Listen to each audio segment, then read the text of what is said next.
మిగిలిన హీరోలతో పోలిస్తే మెగా ఫ్యామిలీ హీరోలకు సమాజం అంటే కాస్త అభిమానం ఎక్కువ. తమను ఇంతవారిని చేసిన జనానికి ఏదో ఒకలా సాయపడటానికి వారు ఏమాత్రం వెనకడుగు వేయరు. దీనికి పునాది వేసిన వ్యక్తి megastar Chiranjeevi. Blood bank, I బ్యాంకులను ఏర్పాటు చేసి ఆ పన్నులను ఆదుకున్నారు చిరు. ఆ రెండు సంస్థలు ఇప్పటికీ తమ ప్రస్థానాన్ని కొనసాగిస్తున్నాయి. ఇక పవన్ కళ్యాణ్ సంగతి ప్రత్యేకంగా చెప్పనక్కర్లేదు.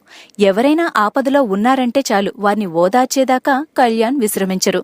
హుదూద్ తుఫాను సమయంలో సీఎం రిలీఫ్ ఫండ్కు విరాళం అందించడమే కాకుండా పరిశ్రమ నిర్వహించిన మేము సైతం కార్యక్రమంలోనూ తన వంతు సాయం చేశారు. ఇక మెగాస్టార్ నటవారసుడు రామ్ చరణ్ ఇప్పుడిప్పుడే సేవా కార్యక్రమాల్లో పాల్గొంటున్నారు. మొదట్లో మీడియాతో దురుసుగా వ్యవహరించడం, కారుకు అడ్డం వచ్చారన్న కారణం చూపి తన సెక్యూరిటీ చేత ఇద్దరు వ్యక్తులపై దాడి చేయించడంతో అప్రతిష్ట మూట కట్టుకున్నాడు. కానీ ఏం జరిగిందో ఏమో కానీ చెర్రీలో అనూహ్యంగా మార్పు వచ్చింది. హుదూద్ సమయంలో సినీ పరిశ్రమ నుంచి మొదట స్పందించిన వ్యక్తి రామ్ చరణే. తాజాగా హైదరాబాద్ తుఫాను సమయంలో ఒక అనాథాశ్రమం పిల్లలను ఆదుకున్నాడు. అలాగే ఉగ్రవాదుల చేతిలో మరణించిన బాధిత కుటుంబాల కోసం ఈ నెల 15న ఓ చారిటీ సంస్థ అమెరికాలో నిర్వహించే లైవ్ షోలో ప్రదర్శన ఇవ్వనున్నాడు. మొత్తానికి చరణ్ వ్యక్తిగతంగా చాలా మారాడు.